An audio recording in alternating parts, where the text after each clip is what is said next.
What's going on, football fans? It's your boy Lolo. I'm back in the stoop on a beautiful sunny day, almost too sunny. So you may see me like this sometimes, just so I can see y'all's comments. But rough day to be a gunner.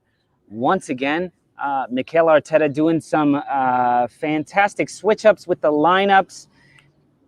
The players putting in not as much effort as the other team. The players infuriating me. VAR being fucking VAR, and I don't know. I'm still trying to digest all this. So let me bring in some help. Let me get a little backup with my fellow gooner here. What's up, Cantac? What's going on, man? What's going on? Just another lovely Sunday morning, waking up like early. What is going on? I don't know. What the actual fuck is going on with our club right now? I don't know. You'd have to. I mean, They played positively. They controlled the game. Just unlucky to not get the result today. I think, and it's tough to say that.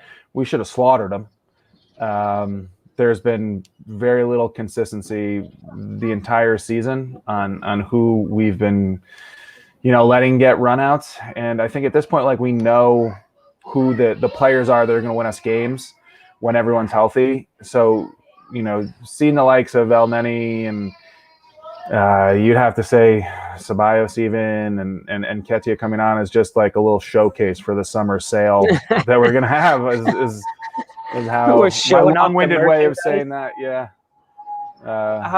It was so frustrating. Just what you're saying was at the end, I was thinking from 75 minutes on, I was like, if you're not going to get 2 goals, what's the point of getting 1? Yeah, like let Fulham have the game. They played better. They outplayed you. Like, I've always had a soft spot for Scotty Parker, the man who looks like he was on his way to like a local theater audition of The Great Gatsby. With his quilt coats. He always has his quilt coats. He looks super comfy, even though they're really tight. Can I get that shawl? Can I get that shawl collar, man? Did you see in the post-match when he was in the tunnel, he was going at the refs. He was furious. He was screaming at him about holding being offside. Being offside. And I saw that coming back, even though I think it was the right call because he wasn't in anybody's way. He made the save, right? Like who? Like Areola made the save despite holding being right there. It's not like he didn't get in his way, and then the other defender was on the other side of Nketiah, basically. But he's furious, and dude, I think he's probably pretty pissed about the 7 minutes as well. Now he can't be. I don't think he can be pissed about either, but. I mean, look, it's your players that are rolling around on the ground for no reason. What's going on, Finland here? We have old Gardner guy. He said right away, what a way to waste time. The goalkeeper sits down, takes his boot off to examine his foot. They go bring him some new boots. I don't know if he actually changed boots. At one point, another player came to help him untie his shoes. Yeah. But it started at like the 60th minute or something. They started time wasting. Well, after they scored, basically. It's like every 2 seconds, somebody just falls on the ground. Hold on. I've got to call my mom real quick. I got to call my mom. I just got a message. Yeah, they were just putting in like food orders for after the game. That's infuriating, but that's football, and so once again, like as mad as I want to be at VAR and at the referees, I think the refs actually got the calls right. I mean, is he offside? Sure. Okay, he's offside. Is it a penalty? Yes. He did touch his foot in the box and he didn't touch the ball. Was holding interfering? No. So all those calls, they're actually right. By the letter of the law, yeah. Yeah, by the letter of the law. But how do I get started on that rant? What was that? You okay? Somebody breaking into your house? No, I think Simone is as unhappy with the Arsenal result as we are. Yeah, right. Our younger child. The 7 minutes. The 7 minutes. Yeah. And I thought the 7 minutes, I was like, good on you. Yeah. Good on you. Like, because there was no major, huge injury that took 7 minutes. He was he or the team was actually doing well. So listen, we've got a few places we could start here. I know we just started with 5 minutes of general, with the general ranting. Yo, what's up, Bob? Retrovolt. What's going on? Lucky Arsenal. How? Like, unlucky Arsenal, I think. You know, like the first one being rolled off and the penalty was soft, in my opinion. Yeah. I mean, especially when you look at the one that they didn't call for Pepe against Sheffield United, you know? It's yeah. No, but you can't compare games anymore. You can't. But I mean, because it's not a blanket thing. It's what lucky and what. I hear you, but then what is lucky and what is unlucky? You know? No, I think we were there. There was a fair amount of luck, but to me, it's just overall, it was a poor display to me because it doesn't matter who we start. We should be able to handle Fulham any day of the week with any squad that we have. We have the players. We have the money. We have the training facilities. We have the name. We have the clout. We have the history. We have all that. And then we come out with no passion. And I don't know if it's like, is Arteta not inspiring anybody in the locker room? Is it? I don't think that's fair to say. I mean, I missed the first 20 minutes, but at halftime they were showing from minute 1 we had an opportunity on goal. In minute 7 we had an opportunity on goal. There were the moments where El Neni's passing backwards with no one within 10 yards of him. Emile Smith-Rowe did a couple times too, but it's not like we were chasing the ball. You know, it's not like exactly, Bob. Of course they should. And on a normal day, we would have. You know what I'm saying? Like it was like Slavia Prague. Those balls just happened to go in. Today they just happened to be saved. You know, they were on target. They were great moves. It was good build up. Sometimes not your day, and you know we did recover a point, worthless point, I think. Yeah. Well, no, we're ahead of Leeds technically. So as Mike Pickles, what's up, Mike Pickles? Part of the Stoop crew right there. Just 1 point ahead of the mighty Whites. Oh, how the mighty Arsenal have fallen. No. It's how Leeds have done well. Oh, we're in 9th, bro. You can't. You can put lipstick on a pig, they say. I'm trying to Bob Ross these little trees. Yeah. Just put happy little trees around everything. I agree that we should be blowing Fulham out of the water, and we had every opportunity to. And the balls just didn't go. They just didn't go in. Yo, it's turned from very cold to like very hot right here. This is a normal day for Arsenal this season, Bob. Yeah. Geez, sure man. Sorry, I'm doing a mic adjustment. I gotta take my sweater off. It turns from like chilly to freaking hot. It is unfortunately, you come to expect it almost at this point. Not the fact that we rescued the point in the 97th minute, the fact that we're dropping points at home to relegated teams. Yeah, and a team that's never beaten us. Yeah, away in the Emirates or Highbury. And you know, as much as Arsenal could give a shit that it's a London derby with Fulham, it is a fucking London derby. But once again, no fans. That affects that as well. Okay, let's actually go through the game, Matt. You missed the first 20 minutes or so. Yeah. So yes, we did have some shots. We had some chances. But the problem I felt was from the get-go, Fulham was winning the balls, winning the challenges in the middle of the park, and then just having a bad pass. And so we'd get the ball back, and then we'd go and maybe have a shot, maybe not finish. And that first one by Martinelli, to me, you got to make that. Like, you got it. That's... Yeah, yes, it would have been a beautiful little flick, but that's the killer instinct that maybe he doesn't have, or maybe it's a sharpness from not playing. That would have been a tough finish. I mean, yes, but he can do that. It's in his repertoire. Like, sure. And then for me, Martinelli, to me, I don't know. This was a bad performance for me, for Martinelli, I would say. I don't know.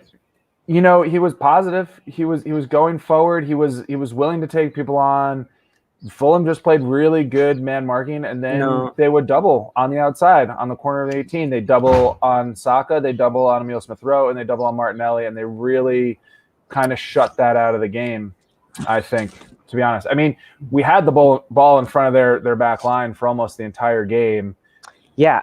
You know? And my problem with him was his there are a few touches in there, key moments that could have turned into key moments that I thought his touch was just bad. And then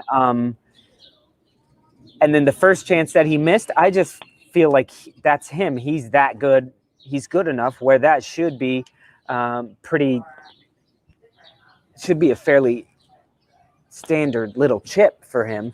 Oh, not full speed with the angle shrinking with every stride, you know? I don't know. Or get it on target at least and have the keeper save it. Who's at the back post? You know what I'm saying? Like, he really had one option, and that was to try and chip him. That was to try and chip it. I know, and nobody was there to miss. clean it up. Yeah. Nobody was on the other side.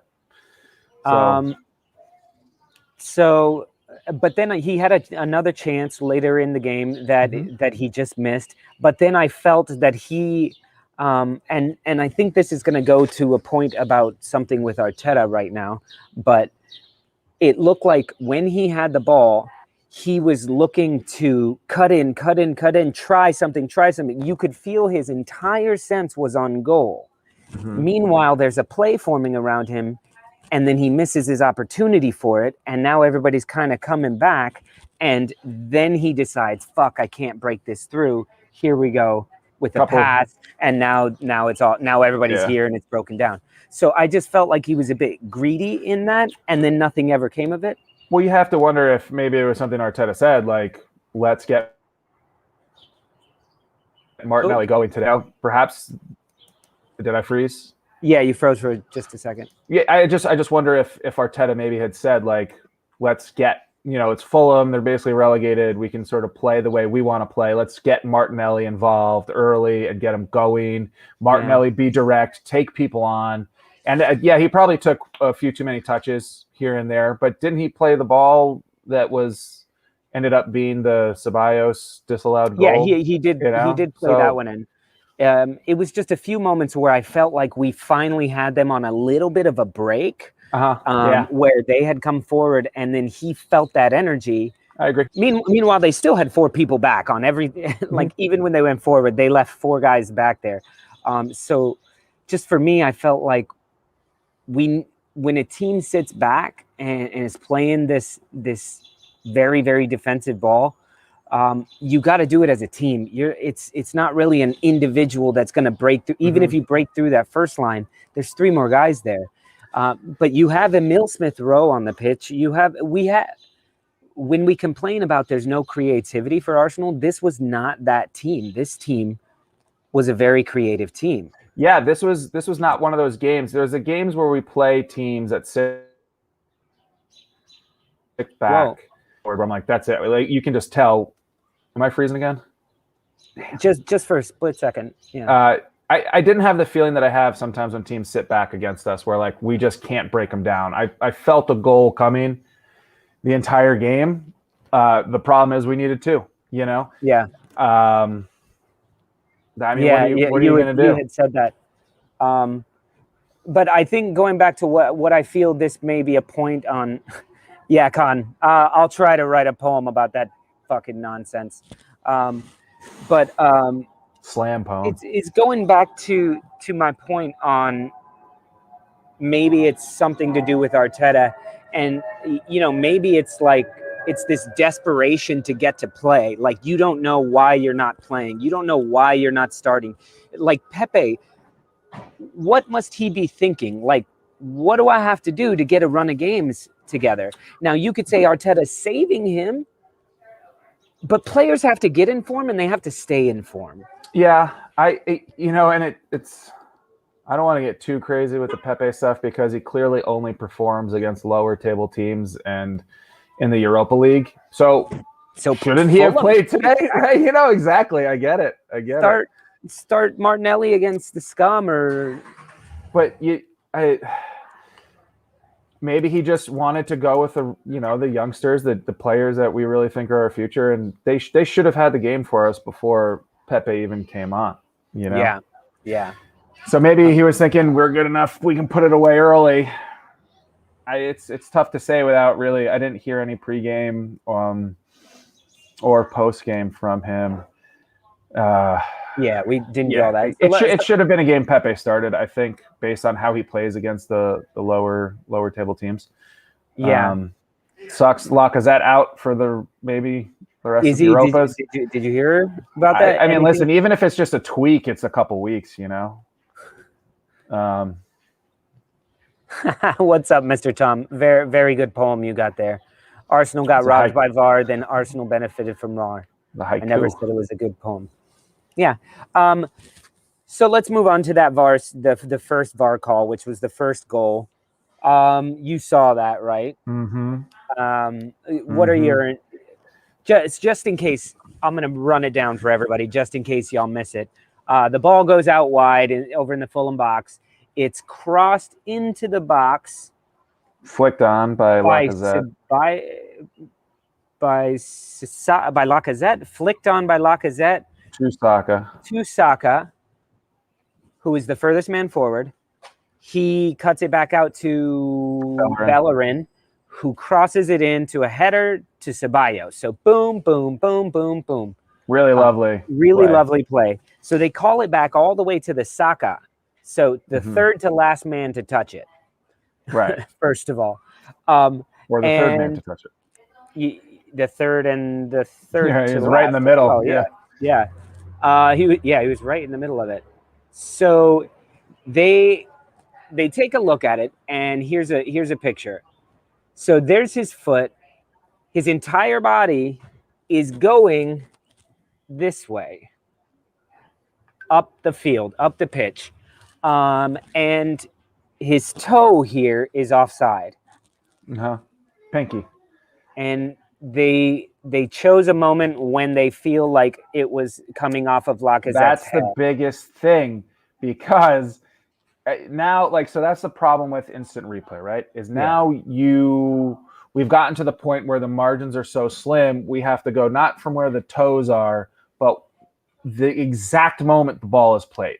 And if you're pausing a split second too early, a split second too late, maybe VAR's getting it wrong, we don't know. And now we go down this whole other fucking rabbit hole of next season. I could see it being all right, now let's pause it from where the ball is played, go forward a little bit, go backwards a little bit.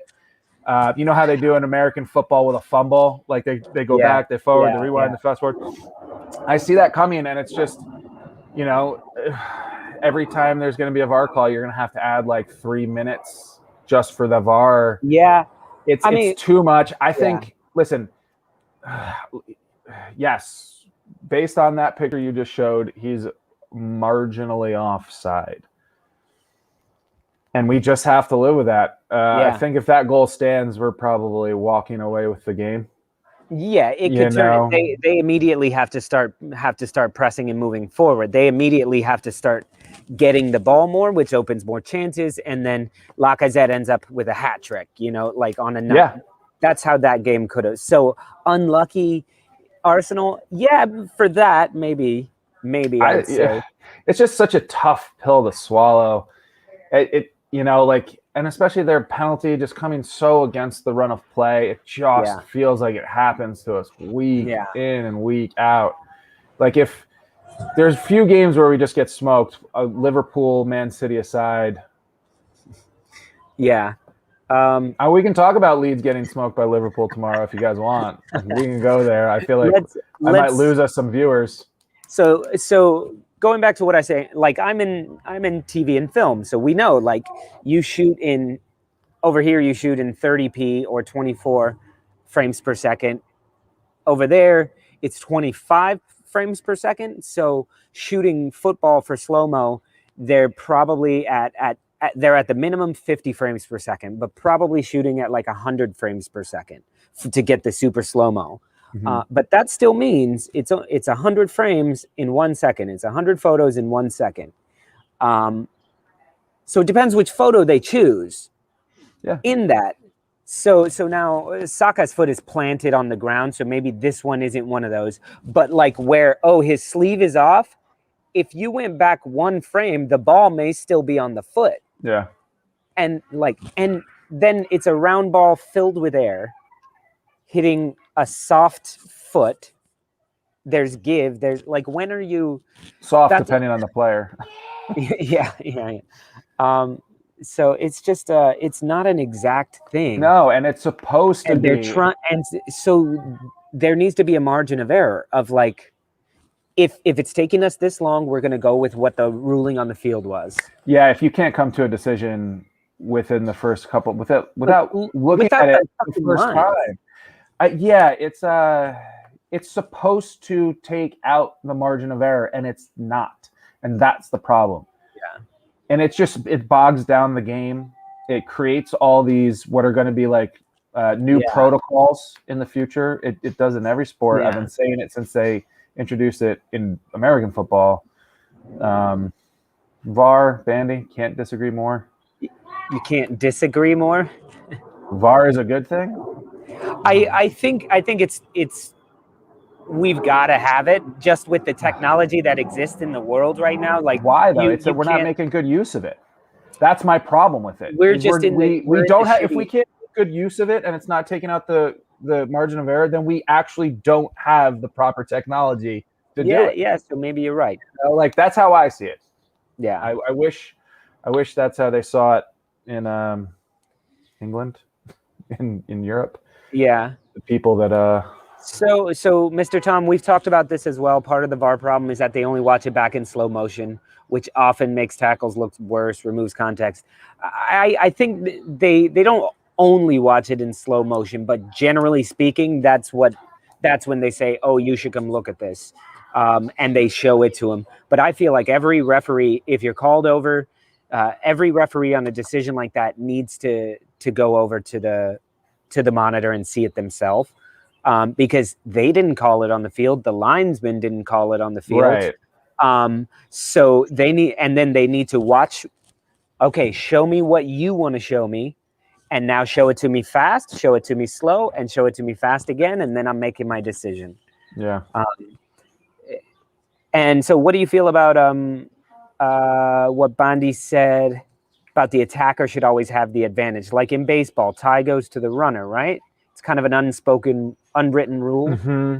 Yeah, I mean, I'm fine with that, except that's the whole point of offsides is to not be giving an unfair advantage, you know?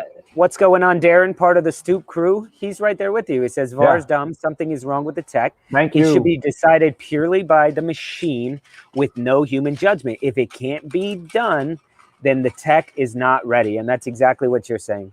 I think that's the first time anyone's agreed with me. Yeah. Now, just to be fair, for anybody just joining us, we are not blaming VAR for the result of this match. I even said in the beginning of the video that I think they got the right decision. It sucks, but by letter of the law, he was offside, and it was a penalty for Fulham. So we're just frustratingly so. We're just pointing out some fucking issues. And Mr. Pickles, Mike P, right here, part of the Stoop crew. This is what I was tweeting to everybody that mentioned it. I was basically commenting to them. I was like, offside was created to stop unfair advantages. Where is the unfair advantage in that? He's going this way. He's going the opposite direction. I just don't know. Like, so as much as it is a hard, fast rule, I think, like with handball, which is a hard, fast rule, if it touches your hand, it's a handball. Not anymore, though. They added in intent and other things. And they're still getting it wrong. Exactly. And that's because of VAR. So why isn't offside also have those intangible things attached to it? Because it's supposed to be easy. It's supposed to be... But we're complicating everything. Right. So then actually make it complicated. Make it controversy is good, though, you know, to be honest. I mean, it gets people talking about stuff. Bad news is all news is good news, as they say, you know, even bad press is good news. Yeah, a toe or a sleeve should not be offside. I'm right there with you, Bondi. So, okay, we kind of dove right into 25 minutes of the BF session, the bitchfest session.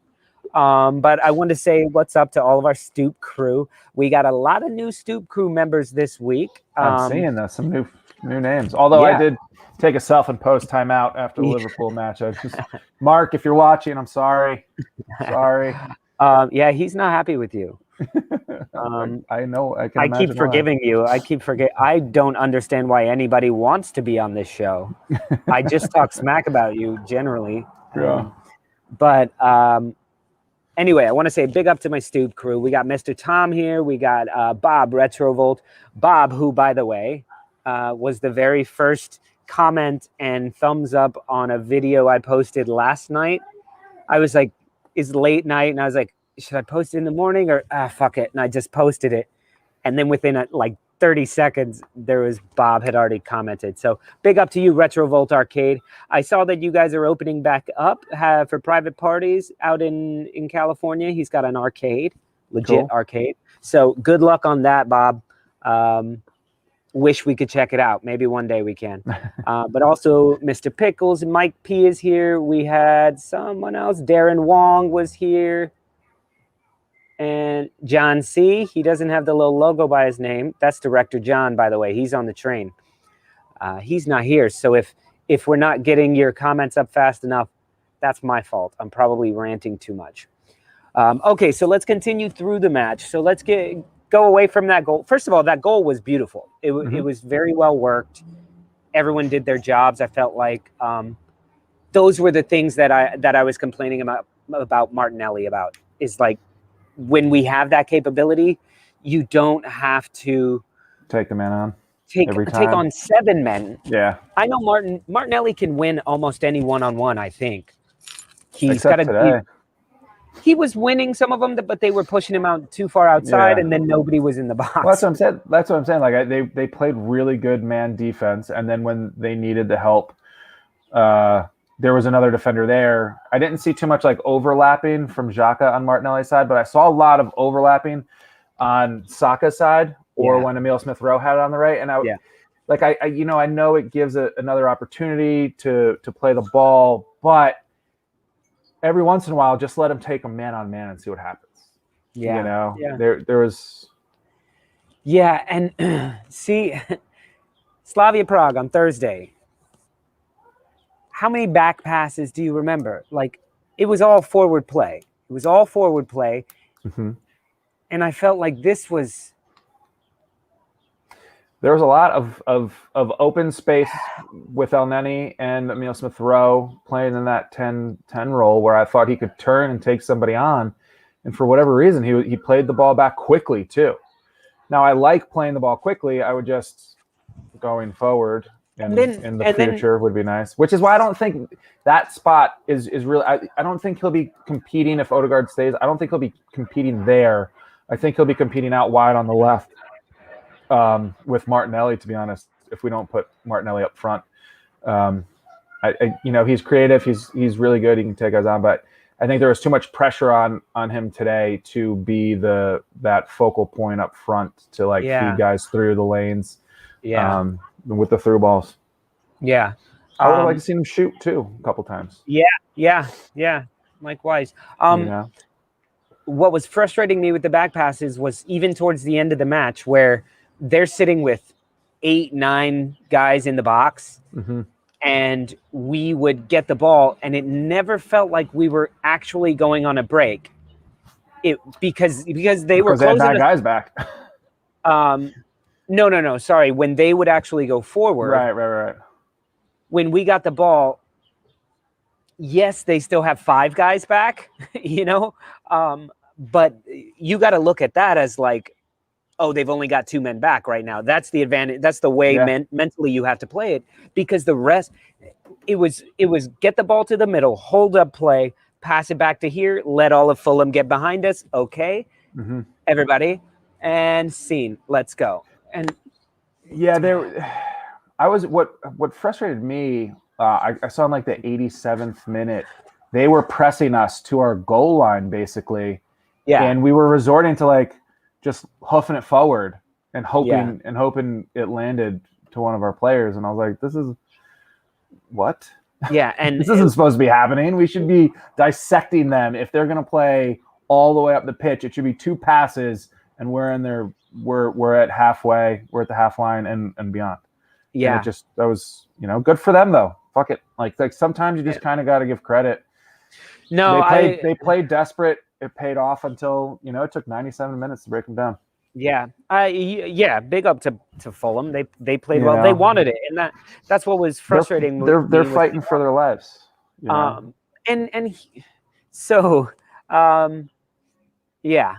Let me just reading these comments. But here's my thing. Right away, everybody's like, "Look, Arsenal's got nothing to play for here. They're focused on Europa League. Fine. Mm-hmm. Fulham has everything to play for right now." Agreed. Being on Arsenal, wearing that badge, and I've said it before, the whole pride thing. There goes a Spurs fan right now. I don't want to hear it. Wearing that badge, there is never a time you have nothing to play for. Yeah. You are always playing for the history of this club, for the pride of this club, and I know that could be true for any club. Mm-hmm. But every single one of those players has their career to play for. Has I just didn't see it. I didn't see it in. I saw it in Lacazette. To be honest, he's been fantastic. Why he gets stripped of the armband so Bellerin can have it, I will never know. It's a parting gift for Bellerin, I guess. Reward good play. Reward good play. But even if you're not, even if you kind of know you have one foot out the door, like Bellerin, El Neni, some of these guys, Lacazette maybe, Aubameyang's not getting sold, but Ceballos, go make yourself some money. Like play hard, up your value, score some goals on your way out, so that you get a portion, you get a percentage of your transfer fee. Go get paid. You know what I'm saying? Exactly. At the very least, I mean, first you should be playing for the team that pays your wages. But listen, I thought Ceballos had. Understand? Yeah, I thought Ceballos was actually all right. He was aggressive. And I thought he played a great game. And once again, where I'm not happy with Martinelli this match, he got greedy and went for a shot when you could hear you could hear a shout. And they pointed it out that Ceballos was shouting to leave it because he's coming up perfectly on pace. But Martinelli just snatches at it, and we get nothing from it. But Ceballos was in there aggressively, even though he's in more of a defensive role today. Yeah, kind of with El Neni back there. But so I don't know. He actually, I was okay with his performance today. Sure, whatever gets a good performance out of the players, I don't care what it is. If it's loyalty to the club, if it's upping your transfer evaluation, just get it done. It benefits both you and the club that you're playing for currently. I didn't see too much sulking though today. I can't say that was really. No, it wasn't the normal sulking fest. No.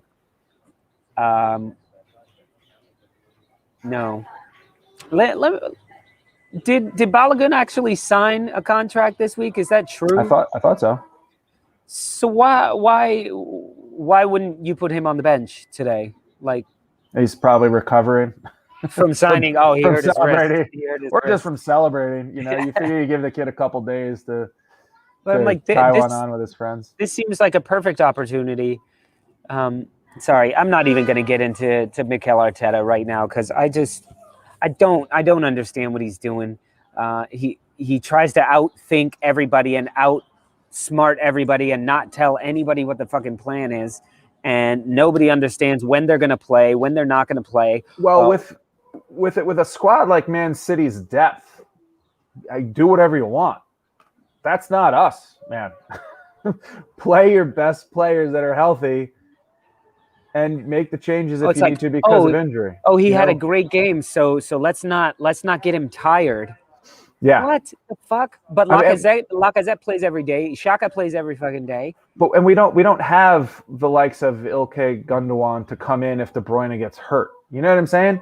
Like he's playing like we have these luxury players, and we don't. We like Partey should be playing every minute of every game. I know he's had some injuries, so you don't want to overwork his hamstring. But if he's going to come on once we go down, why wasn't he just playing the entire game? If he's fit to come on, he's fit to play. Like right. he can get injured in 5 minutes. Like right. It's very arbitrary when an injury happens. That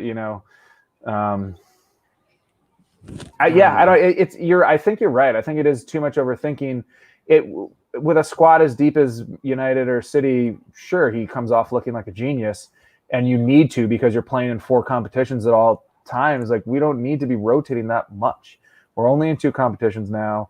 We should be, I think someone said it a little bit earlier, focusing on the fact that, if we had the 3 points today, we're 3 points or just a couple points behind Tottenham and Everton. Listen, the weekend was going to actually be going well with Everton and Spurs drawing perfect results, and then yesterday. West Ham losing was a good result. Who else? There was another result that did well for us. No, that was it. That was enough. That was enough. And then tomorrow, Leeds United could stun Liverpool. And then, all we had to do was beat fucking Fulham. I know. Fucking and it's like there are games where I'm pissed because it doesn't look like we have the drive or the fight. Today wasn't. I really feel today it felt like. 1 second, we just got a new member of the Stoop Crew. What's up, Daniel Parker? Welcome to the Stoop Crew. See, you know how cool our freaking Stoop Crew is? Before I even noticed it popped up, there's already 3 or 4 congratulations, welcome, good on you, Daniel, from fellow Stoop Crew members. So big up, Daniel. Don't forget, you can use all those emojis down there. There's an emoji of me. Matt doesn't have an emoji yet. We need to get more members, and then it'll allow me to add more. But you can put James. James is on there. All those fun things. So big up, good on you, Daniel. Here's Bob saying good job or good on you. Welcome. There's the James. Oh, we don't get to see it on here. Anyway, welcome, Daniel. Welcome to the Stoop Crew. Sorry to interrupt you, but oh, no, all good. You got to sign up for me to care about you, Matt. Have I not signed up? I don't think so. Oh, you don't pay to be on the show. Yeah, fair enough. We should probably pay you. No, not yet. You took a week vacation without asking. So. I felt like it was a suspension was coming anyway. Either way. Oh man, see, if Chiarelli was here, he would be quicker on. Yeah, there you go. You got a yellow card for missing a week. Because your dad was in town. But anyway, yes, definitely. Cantac later hosen emoji. It'll need to be. I mean, listen, I may not have an emoji, but I feel like I have the most graphics created for anybody that comes on the show. Let's see what John has loaded in here. I haven't messed with this in so long because he took you out. Sorry. Oh, that bastard. Yeah. Somebody just put it up on the chat though. Yeah. He added this one of our FIFA team. That's him over here, right here. This is Chiarelli. Chiarelli 30 years ago. Yeah, at like 5 foot. He's like 5'4". Hey, there he is. He's on the train watching. He can't hear us, but he saw the cards. Anyway, I am back in Brooklyn, by the way. Who, you? Yeah. Oh, see, John would have changed that. Yeah. Sorry. Anyway, okay. What are we talking about here? And guys, I know most of y'all are Leeds United fans in the comment section, but we are talking Arsenal. If you guys have any questions for Cantac or I about the match or about anything in general, feel free to ask. Like, is Cantac Ollie McBurney's twin? No. We got to get a running list of all the people that you look exactly like. A bald guy with a red beard. Go. Hey, look, we got John B agreeing with John C. Take Look your at these pick. guys. You guys are all friends. And I just want to say to all the Leeds guys that watch the Arsenal recaps, thanks. You know, if it wasn't for you guys, yeah, it would be me and Nick in the void. They're just waiting. Or Lolo, sorry. They're just waiting for the day when a bunch of Arsenal fans pop on here and they can they've been here forever. So let's see. What's up, Jordan Dix? He says, let's all laugh at Arsenal pathetic performance. Would sack the manager and team if Leeds played like that. Dude, tell me about it. If Leeds played like that, like the under-23s would be playing the next week. Bielsa wouldn't have any of that shit. Bielsa, no. Now he's also got decades more experience than Arteta, so maybe Arteta becomes good. We need to address this comment. Yes, hold on. Arsenal finish above Leeds. Big up on you, Tom Story, part of the Stoop crew. Also with the super chat, thank you so much to both of you. Will Arsenal finish above Leeds? I remain confident, yeah. I'd say yes, due to strength of schedule more than anything. You guys have a harder run of games coming up, even though we had Fulham today and fucking got 1 point. But you guys have a hard run of form. I think Burnley is the only team in there that's not like in the top of the table, in the top half of the table. And yes, you pulled off a miracle in Man City, and I immortalized it in a poem. In both English and Spanish now. The Spanish version is out. You should check it out if you speak Spanish. But can you do that against Liverpool, Man United, and Spurs coming up? I don't know. Spurs, yes, hopefully. Spurs, definitely. That's going to be like a 6-3 where Harry Kane's going to have a hat trick or something, but you guys will score like 6. We both said yes. Yeah. I think we'll finish above you guys, tied on points, goal differential. We'll win. We'll be up on goal differential. Safe. Anyway, I'm kind of diving into the comments here, Matt. We'll get back on the match in a minute, but these guys are fun. We like to support a show that makes us feel part of it. See, there you go. That's exactly what I said. We'll get back to the actual talking. Let's see. Areas also problems are not just on the pitch. Not everyone on the same. Arteta. Sorry. Okay. Arteta's also problems. Ben, are you on the gargle? It's not that. Oh, I guess it's already like 4. Ben's on the gargle. Aria's also problems are not just on the pitch, but not everyone on the same page. Until they sort that out, it'll get worse. Yeah, because I think Arteta's playing poker. Yet he's playing poker, and his team is part of the opponents as well. Like, he's not showing anybody what he's really trying to do here. Like, you see Phil Foden not starting a match. He's perfectly fine with that because he knows the deal. He knows what's going on. He knows, I know why I'm not starting. I know why I'm not playing here. For us, you see Pepe, and it's like, why didn't you start? I don't know. I'm not sure. I thought I played pretty well. But do we know this? That this is the? Do we know anything? We can speculate. I know. I don't look anything up. Fair enough. Carry on. Jordan, I think he's a Liverpool guy.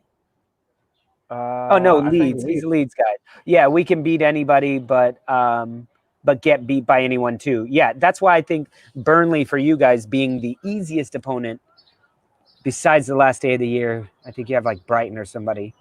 Burnley can beat anybody as well. They just don't. I think that's why I feel safe saying Arsenal will finish above Leeds. Because what is Leeds? Leeds isn't playing to get. I mean, if we are, I guess they are too, to get into a European. Yeah, they're on better form right now. For whatever reason. Huh? They're in better form right now, Leeds. Yeah, because of didn't they drop some games before the Man City one though? Like the Man City one stands out. They're 3 wins in a row. Oh, okay. I could tell because we've gotten. I don't even look at the stats. I just look at our subscriber numbers, and you see them. They go up by 100 every time Leeds win. Then they lose. We lose like 30 subscribers.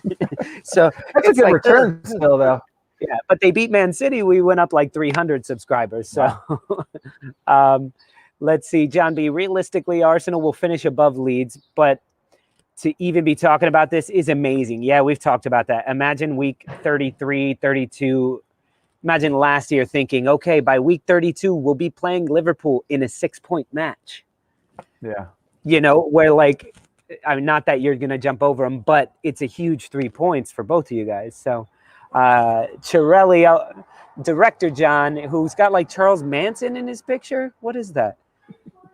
Mark pulling a Rip Van 30 Winkle. years ago. Yeah, we asked Mark if he wanted to talk about this, and he goes, "I think you guys have enough bitching to do without me." Finish above Leeds, not a chance. And I think is that a diss on Finland? Is that an Odegaard? No, Odegaard's from Norway. But there is a fella on here from Finland, isn't there? Yeah. Finish above me. Good one. The interaction on this show is leagues above the rest. Awesome, Ben. Well, I'm glad to hear that. We'll keep talking to you about that, even though we made fun of you for your typos. I think Arsenal only thought they only had to turn up today. Yeah, that's a big problem. That's a big problem. They did more than that, though. They did more than that. I feel like that's unfair. I do think that they were a bit arrogant. Yeah. Maybe even in the selection of the team.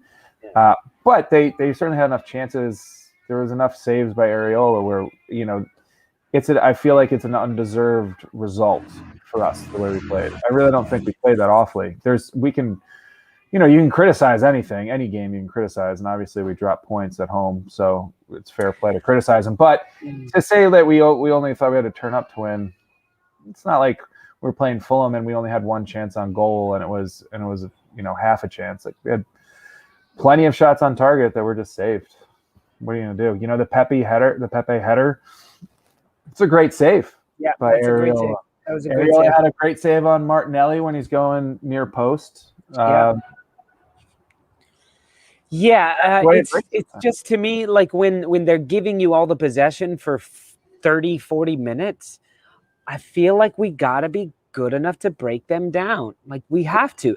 And it wasn't a lack of creativity on the pitch. Like we can't complain. We had the youngsters out there. We had good hold up play from Lacazette and who's on fine form finishing right now. Yeah. And generally always scores against Fulham, if I remember correctly. Yeah, it's again, sometimes the ball just bounces the other way. Arteta is so uninspiring as a coach. I'm not sure if he's playing poker or has no clue what he's doing. I just feel like he's keeping it all too close to the chest and not even like, I just don't feel like us as a whole, as an organization, are on the same page. Now he might be doing something that in 5 years we could be amazing, but you don't get that long in this league, you know, and in any league. Yeah, I think it's insane to say, but I mean, it might sound insane to say to a room full of Leeds fans or just anybody who isn't an Arsenal fan, or maybe just anybody who isn't me, but I don't think we're too many players away from being top 6 for sure and fighting for top 4. I really don't. With the youth that we have, we're 1 or 2 smart signings and 1 really big signing away. Now, do we get those signings if we're not in the Champions League next year or Europa? I think Champions League is more likely than Europa at this point, which might even be more of a draw. Yeah, I hate that though. Yeah, listen, I hate it's saying the silver lining. I'm talking about a silver lining here for sure, but no, but I hate when people say that. I hate when people say we're 1 big signing away. We're fucking Arsenal. We should have an academy full of players to call upon. I know. Like our best players always come from somewhere else. But listen, we signed Aubameyang. That was the huge signing we needed. Okay, and he was great for 3 seasons while we were trying to figure out the rest of the squad. You know, and now I think fuck malaria, but you know, he's going to gradually decline, if not rapidly. I think we're 1 big player away. We're a couple of signings away. I understand what you mean. I get it. And I don't think we've only been 1 big player away for the last 5 years. I think now we're finally like an upgrade in a few key positions and one major blockbuster deal away. Like we've way overpaid for a guy. Can I freeze again? I think I don't think Pepe was not money well spent. I don't think he ever was going to fit into our system. Because teams tend to sit back against us a lot, and I don't think that's where he thrives. Like he needs open play. I don't think the best of him is in the short pass against 8 people sitting back. I think we could be top 6 what we have, sure, but we just had too much waste on our wages before January that was clogging things up. Yeah. So do you think? So after hearing that, do you think Pepe didn't start because if you just said Pepe's better in space, and we weren't going to have space with Fulham. They were going to play back the whole time, right? So maybe. Is that what you think? Maybe. So you agree with Pepe not starting? Sure. I mean, like always, kind of. I agree with Pepe not starting just because he doesn't strike me as an Arsenal player. He doesn't. And again, like we said earlier, like if he was going to play, it was going to be against the team in 17th place in the league. Listen, here's a question from Bob. Retrovolt Arcade, part of the Stoop Crew. If you guys don't know what that is, hit the join button, become a part of the Stoop Crew. You get the badge by your name and all these fun emojis, and we recognize your comments quicker. Bob asks us, is it better to try and buy your way out of this situation, or does change come from the top, from the manager? I mean, that would be buying our way out of that too. That could be the one big signing. What do you think, Matt? The manager makes the decisions on the purchases as well anyway, right? Yeah. It's just the board that signs off on the price tag, so it's kind of one and the same a little bit. And I mean, listen, players like Emile Smith-Rowe and Saka coming through and making this kind of an impact for Arsenal. I can't really think of many that came up through the system. We bought Van Persie young, we bought Fabregas young. Our players have always dude, your Villa kid is on the way. It's always been players before the Leeds kid gets here, because Mark had people throwing in money during happy hour to get a Leeds kit bought. Yeah. So but I think with this question, those are kind of one and the same, right? That's not an or. I think it's buy your way out or work your way out from within. Yeah, and I think we have like the players, Martinelli, Saka, Emile Smith-Rowe. That's the future right there, and then we just supplement around Partey in the midfield. We upgrade I saw the comment. Still live, I believe. Oh dear, something's up. An error occurred. Please try again. That's weird. And now it says an error occurred. Yeah. Oh, no. We're back. Mr. Tom, if you're there, occurred. Well, I guess watching. God bless him.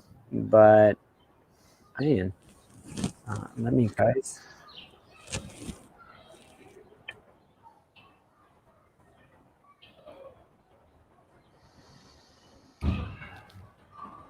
But yeah, if anybody is watching, I was definitely not Wenger out. I was Wenger in the entire time. We're back. Mr. Tom says we're back. Are we back? And we're back. Just to go, I don't know where you guys lost us, but we got on to a question about would we want Wenger back? I would say no at this point, just because he would sort of be over the shoulder of anybody that was managing. All right, cool. I was never Wenger out, though. I think if we were going to make a move, we made the move a little late. I think when Klopp was announcing that he was ready to leave Dortmund was the time that we probably should have pulled the trigger. Yeah, definitely. Because I didn't see anyone. We needed a manager like that with big personality to come in, I think. Yeah. So at this point, do we bring him back? No. No. I'm still in the give Arteta another season or two to figure it out. If we're not back in the top 6 at least next season, then we're talking about Arteta out. But I think right now it is set up for more of like a long-term run with Arteta, which is, I think, consistency. I've said it 1,000 times on this show. Consistency at manager is really important. I don't think they're necessarily that important tactically, because once the ball's been kicked, the ball's been kicked. But just having the consistency, because then the players know where the manager. You know what I'm saying? If you change the manager every 6 months, it only seems to work for Chelsea too. So my whole thing is like, what is sacking the manager going to do? Like, how quickly is somebody else going to come in and do well? Yeah, thanks, man. Brought to you by Schmamashon. Just in case y'all thought this was some sort of set, no, I just got a delivery. I think those are our masks. We're going to have on the Stoop masks that we're going to try and send out to people, to like our starting 11 and Stoop legends and people like that. So people that come off the show, perhaps. Oh yeah, you probably, especially because I don't have to mail it. You can come pick it up, or I'll meet you at the bar for a game of pool. Yes. Anyway, so let's go. Tell me, who's your man of the match?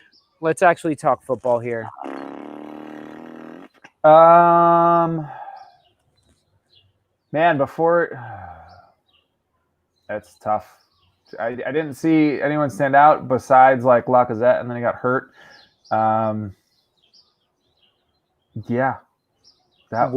Let me ask you this: would your man of the match play for Arsenal or for Fulham?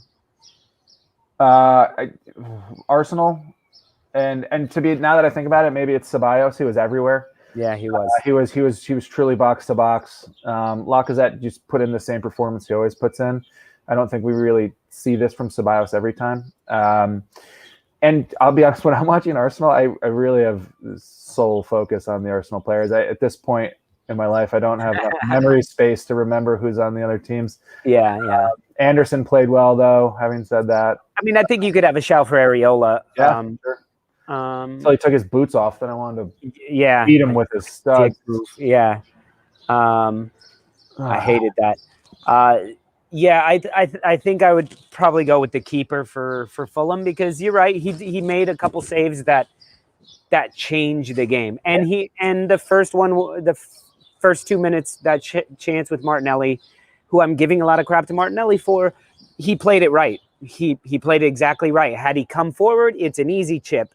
Had he played all the way back, I think he played it right and made it a lot more difficult, and Martinelli didn't finish. So I think for them, yeah. And then for us, yeah, I think you're right with Ceballos for me. Ceballos was, or maybe everywhere making it tick. Maybe Matt Ryan with that little flick on. That's not a bad call. Yeah, he was up in our half, the other half of the pitch towards the end of the match anyway. I mean, he was playing like almost to the halfway line for the last 20. That's what I'm saying. Yeah, he really like took a shot of Neuer this morning. Sprinkled some Neuer in his Wheaties this morning, I guess. But then he made some smart moves in the box on corners and things like that, and he was solid. And he was intimidating for the penalty. Look, nobody saves that penalty. That's top roof. Yeah, there's too much. He's there for his. You would have to not move to block that penalty, or jump even. Exactly. You'd have to. It was a very well taken penalty. So yeah, for me though, there's too much movement. Like he's telling the striker which way he's going. So it's kind of yeah. But yeah, that's. I mean, who do we have next to just really fucking disappoint me on a Sunday? Oh goodness. Or any day. I think like our run-in is relatively easy up until Chelsea, if I'm not mistaken. But see, you know what's funny is you say that, and we'll probably lose every match except for Chelsea. Like that's what's infuriating with the club. Like because next we have Everton. That's not an easy task. They always play well against us. You got to figure Pickford's good for a goal at this point. He's been playing rather well lately. Yeah. And then we have Newcastle, who is fighting for their lives and doing very well. They're playing very, very well. But again, Fulham. those are just two bigger names than Fulham, you know? Yeah. We should have destroyed Fulham. We should destroy those two teams. And then we play West Brom. We're not. And that's just so hard to deal with when you have to come on and talk about your team like they're this amazing club. And we're just, I mean, we aren't anymore. And that's just the reality right now. Yeah. Then we go to West Brom, who is scoring goals like crazy and scaring people and fighting for their life. They're not technically relegated. Then we have Chelsea, and then we have Crystal Palace, and then we end the season with Brighton. It's a lot of points we should have. Yeah, we should be able to take a ton of points. So, and then as soon as the season's over, we can all just wave goodbye to Harry Kane and wish him well on his journey to some club in Greece or Turkey. Yeah, China maybe. China. Go to China, get paid. We'll get paid. But like I was telling you before we got started today with the match on Thursday, Slavia Prague. And people on here were like, all the Leeds fans were like, Lolo, your team looked good. They actually won. Hey, you're probably pretty happy. And yes, I'm happy to be moving on to the next round. But what's infuriating is that it wasn't like we just won and snuck through. We snuck a goal in and we played some defense. No, we came out and bossed a team. We came out away in Europe against a team who hasn't lost at home in 40 some odd matches in all competitions. A team that we struggled our asses off against in the first leg and only got a draw at home. And so am I happy? I'm happy that we won, but I'm furious that because it means we can play like that. Yeah. And I was like, here we go. We're going to go play Fulham and we're going to not play like that. Right, especially after the Sheffield result too, where it's like, okay, Sheffield, Slavia, we're on a roll. Fulham, we're on let's a roll. Beat up these small teams, just roll, send them back to the championship. Yeah, exactly. And it's infuriating inconsistency this year, and we just hope that this is the year that happens, and we sort of figure it out and bolster the squad and go forward. And man, what are Arsenal even playing for at this point? That's what I said. See, they're playing for the cannon. They're playing for that badge that Kantak is wearing. They're playing for the Europa. They're playing for the club. There should never be a guess of why. Do you ever have to ask Leeds United what they're playing for? They're playing for their team. They're playing for their boss. They're playing for each other. I don't feel that with us. I just don't feel that with us. But we're still playing for a trophy. And to be honest, I'd rather say that than say, well, my team plays for the crest. Like, great, cool. How many trophies does that get you? I mean, in the long run, hopefully a lot. But at the moment, we're playing for the Europa League, and it's within reason that we can win it. So how was today playing for the Europa League? Tell me what. I don't think they're mutually exclusive based on today's game. I think he's playing squads that should be competing in both leagues at this point. He's not giving up on the Premier League. We've just been more consistent in Europa this year. And I think like the question is, what are Arsenal even playing for at this point? It's possibly getting above Tottenham in the Premier League and the Europa Cup. That's what they're playing for. I don't think they're sacrificing the squad either way, to be honest. I thought so a couple weeks ago. I thought that we'd be mailing it in the Premier League. It doesn't seem like he's doing that. He's putting the players out that should be winning games. We just haven't. And I think that speaks to maybe the strength of the Premier League top to bottom a little bit, especially once these like Fulham is a historic club over there. Not that I'm saying anything new to the people watching. And for them to be relegated is like they don't want to do that, obviously, especially with a legendary club player like Scotty Parker at the helm. He wants to keep them up. Yeah. Arsenal just happened to be like the slump busters for everybody. Dude, tell me about it. And I think Sheffield United is just too bad right now that they couldn't help but let us beat up on them. Yeah, there are teams that I think are playing below their ability, like maybe Fulham, and teams that play above their ability, like maybe West Ham. But you have some quality in the bottom half of the table still. So let's talk about this, and for everybody in the everybody watching in the comments there. Don't forget to hit that like button, smash that shit up. Please share it too. So let's talk to you guys as well. I know a lot of y'all are Leeds United fans. We got a couple Arsenal fans, a couple Liverpool fans in the house. Fulham's probably going down. Sheffield United is definitely going down now. Who do you, if you could cherry pick their team, who do you take off their team right now? I know Fulham has a lot of lone players. Let's just forget about that. Let's just look at like who played right now, who played today, and who do you take off their team? Who would you like to see remain in the Premier League? Just based on like, because I want them on Arsenal, I think they'll help Arsenal, or just because I think they're fun to watch? Both. None. So, none? Yeah, I don't like whatever. You know who I like? Loftus-Cheek maybe, but he's on the bench at Fulham. So yeah, the dude who scored the penalty because he's big and it could be intimidating, but yeah. Like they're on a relegation side. Like half the players on Arsenal I think should be fucking gone anyway too. Like I'm not trading down. Well, what did you see anybody? Sheffield? I like Sheffield United. I don't know, probably not. But you know who I do like on Fulham is Anguissa.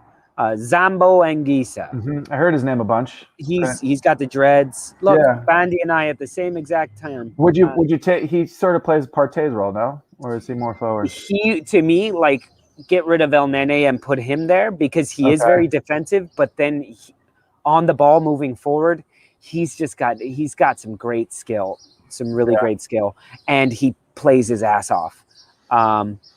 So. Yeah, I like him. Maja's pretty good. I like Maja. He's pretty good.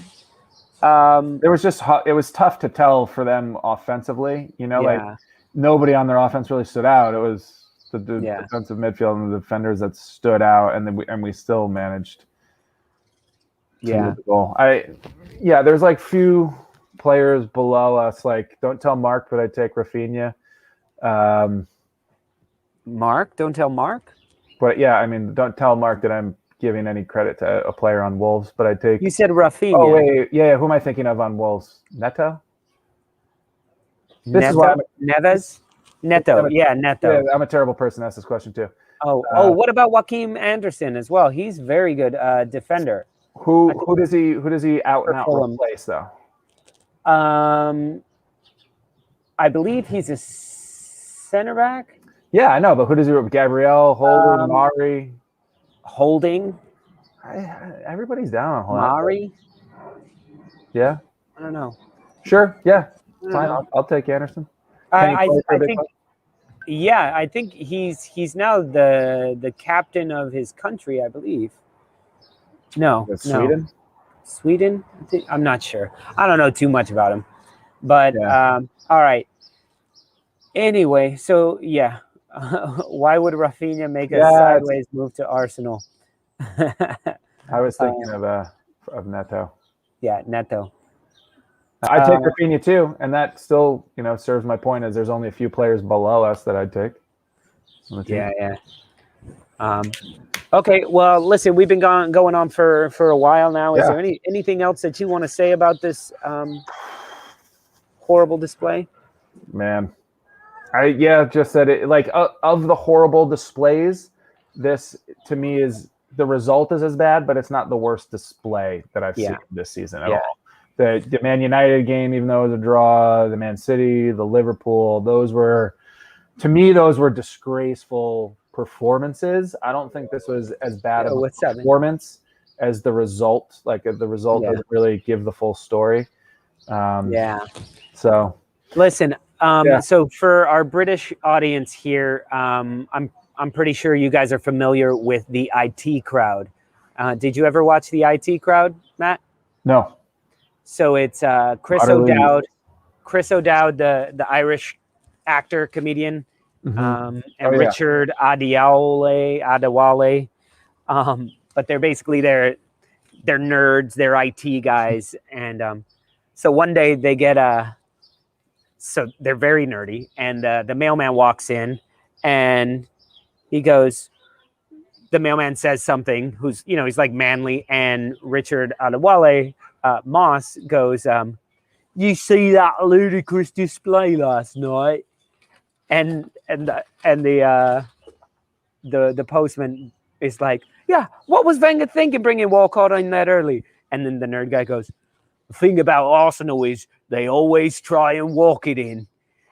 And it turns out they have an app that tells you what to say and how to say it to sound like you're a proper man watching football. And I just go back to that every single season. And I'm like, and I just say that thing. You see that ludicrous display last night? What was Wenger thinking bringing Walcott on that early? The thing about Arsenal is they always try and walk it in. And I'm like, it still rings true. That was like 15, 20 minutes ago. 20 years ago. Oh my God. This was 50. And it still rings true. It's fantastic. Oh my God. Father Ted. Great. They're talking about Father Ted. Fuck us. Or like, my best is, hello, Father. So I hear you're a racist now. When they're like, now listen, with all the work I have in the field, I don't think I can devote myself to being a full-time racist. I feel like YouTube shutting our stream down earlier was just so we didn't get to this point of the show. They're like, we know we're going to start quoting shows and everything like that. It's somebody's birthday. Happy birthday, Tony. Alles gut. Bo. All right, we'll see you later, man. Yeah, I hope Leeds win tomorrow too. I gotta say, racist now. And I feel like when we first started or when I restarted with you here, the Leeds fans were like, "Oh, we don't want you bandwagon jumpers. We don't want you bandwagon jumpers." And now you're writing these epic poems for them, and now they're inviting me. Yeah, they're inviting me to their house. Yeah. Oh my God. Yeah. So I see now. I just want to keep talking about Miss Father Ted and. I mean, listen, I can leave you to it. I don't know if you saw the cameo there by my son, but I did promise to get him to his buddy's stoop sale. So okay, from one stoop to the other today. All right, cool, man. So go on. Have a cup of tea. Go on. All right, man. I'll see you later. All right, dude. To better days. Brother. Later. Okay. All right, guys. So I guess now we're in stoppage time. So it's just me and y'all and the lovely backdrop here of the stoop. I can unplug this. And now I'm just talking to you guys. So what's up, VillaMartin? Welcome. What the fuck happened today? Just seen the result. I don't know. It was terrible. What football team would Pat Mustard support? Oh, I missed it. Mr. Tom, what team would Pat Mustard? Is that the postman in the show? I forget. Oh, and by the way, we were talking IT. I love all of the Father Ted and IT crowd references that you guys are doing right now. Drink. Oh no, I can't right now. I'm allergic to tea. Go on. I love that. Drink. Pat Mustard was the milkman who got everybody pregnant. Yeah, all the time. So my wife and all the time, I'm like, have you seen my socks, my black socks? And she goes, these aren't black. They're actually very dark blue, which is also from Father Ted. Yeah. So I love all that. Lolo, I bet this was the most successful week ever for your channel by some way. Definitely. I mean, definitely. If you get a call from the dude from Harry Potter saying, hey, you want to talk to Bamford tomorrow. And Jermaine Beckford will be there, by the way. That's a successful week. And we've got a lot of new fans, a lot of new additions to the channel as well. So it's good. It's good. I sent off the Spanish version of the poem to the people over at LUTV, and they're going to try and get it to Bielsa. So we'll see what he says. But yeah, it's fantastic. Jules, what's going on? Part of the Stoop crew, better late than never. You joined in, you guys hit the hour mark. So we're done talking about Arsenal. Now we're talking about the IT crowd and about Father Ted. See, Derek, you showed up at the right time as well. We're on Father Ted time. With let me think of the rest. Other Father Ted. Ted, do you believe in all this stuff? Not now, Dougal. I love it. It's not you, it's me. Actually, it's not me, it's you. Father! He's my favorite. And then when he says, and the boss on the IT crowd, when he goes, how would you like to go to dinner with me in Paris? How would you like to go to Paris with me? Really? Paris? Yes. Paris restaurant in Hull. That's right. We're going to Hull. I love that. Father Ted supports Leeds. Yes, I think he does. What have Leeds done for the Stoop? What have Leeds done for the Stoop? You guys have done a lot for me. Is Mark your Dougal? Yeah, definitely. He turns around and he looks at me all the time and goes, do you believe in the offside rule? What is the offside rule? What does a yellow card mean? What does IT stand for?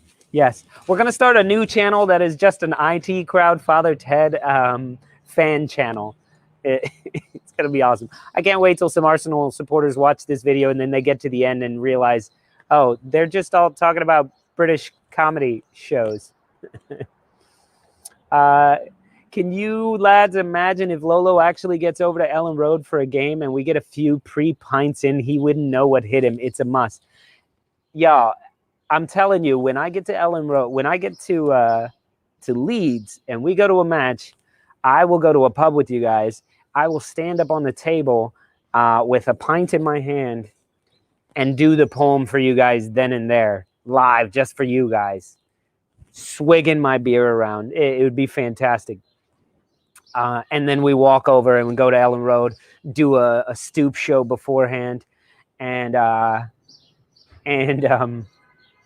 then go in to Ellen Road, and then afterwards come out, have another pint, and do a post-match show with all you guys. Russell Crowe, Russell Crowe and Nikolai Coster-White or whatever. Jamie Lannister. Yeah, I sent them the poem too, and I was like, yo, come on. Look at the poem, read it. Yeah, but can you guys imagine us at a pub and Mark's going to be there, James going to be there. We're bringing director John. It's going to be awesome. So that should be next season at some point. Maybe not even, maybe like a year from now, like this time of year. But we'll be there. And if we are there, we're going to try and be there for like a week and a half or something. Maybe catch 2 matches, something like that. But we're definitely going to do it. And you guys will know all about it. That's all we'll talk about once we get the tickets purchased. And hopefully get some sponsorship to help us get out there. And yeah, the Peacock, something like that.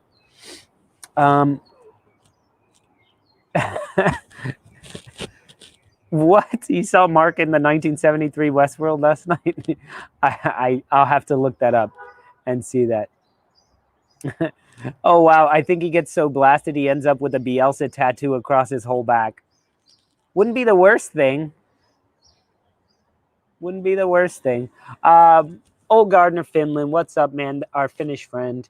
What's the backstory with the LUTV podcast? Well, I wrote the poem, I don't know, Monday.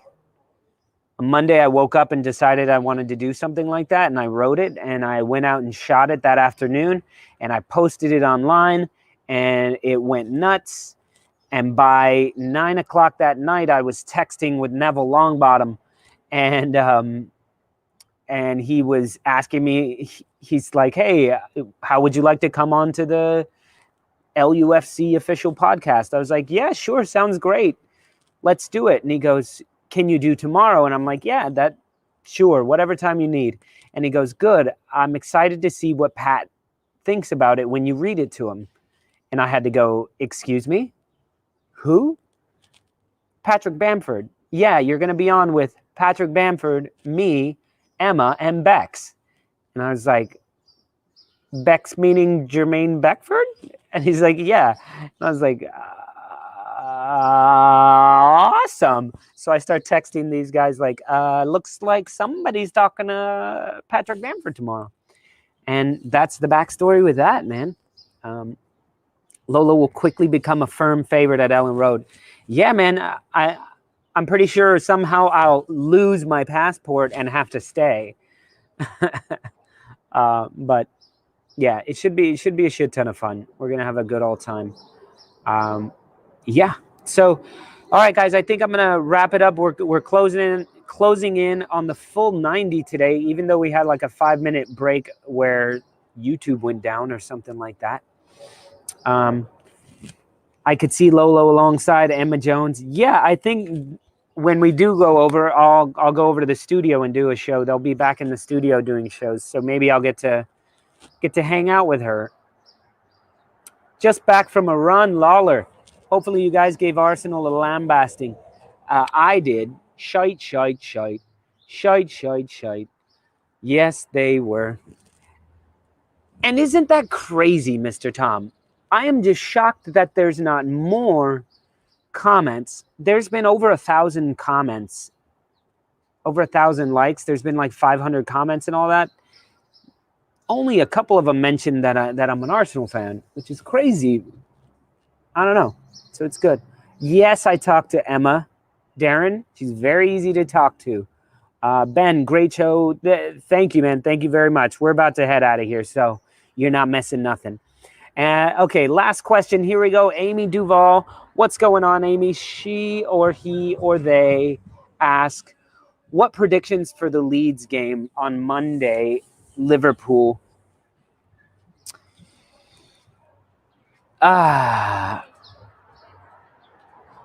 Do I think Leeds United can beat Liverpool? Yes. Do I think Liverpool can beat Leeds United? Yes. Do I think it will be a 0-0 match? No.